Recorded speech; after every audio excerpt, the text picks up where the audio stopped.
So yun guys, tuturuan ko kayo kung paano magsalpak ng lib. Panoorin nyo hanggang dulo guys. Ganito lang kadali yan guys ah. Sana makatulong ako guys ah. Panoorin nyo lang ako. So click mo yan, view. Tapos itong lib. Tapos itong ARM64 B8A. Click mo lang yan.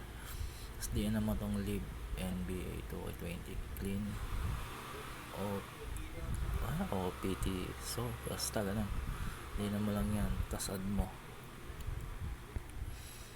So okay mo, tayo mo na matapos yan.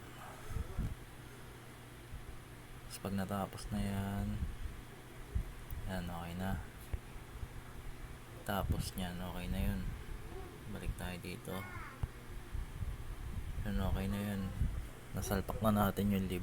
Tapos check na natin dun sa in-game kung okay na. Ano lang kadali magsalpak guys. Ball goes to Houston.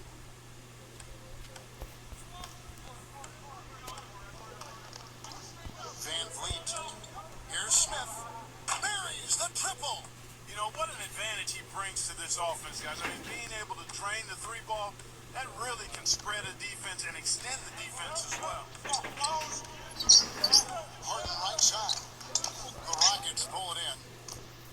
And the officials signal the backcourt violation. Not very careful there.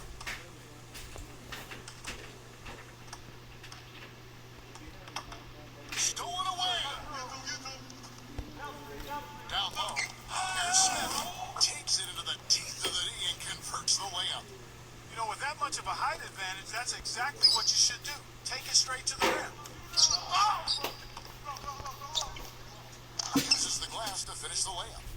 He had his head on the swivel and was able to pick out the pass and get the assist. Lays it up and banks it in. Off to a nice start here. They've hit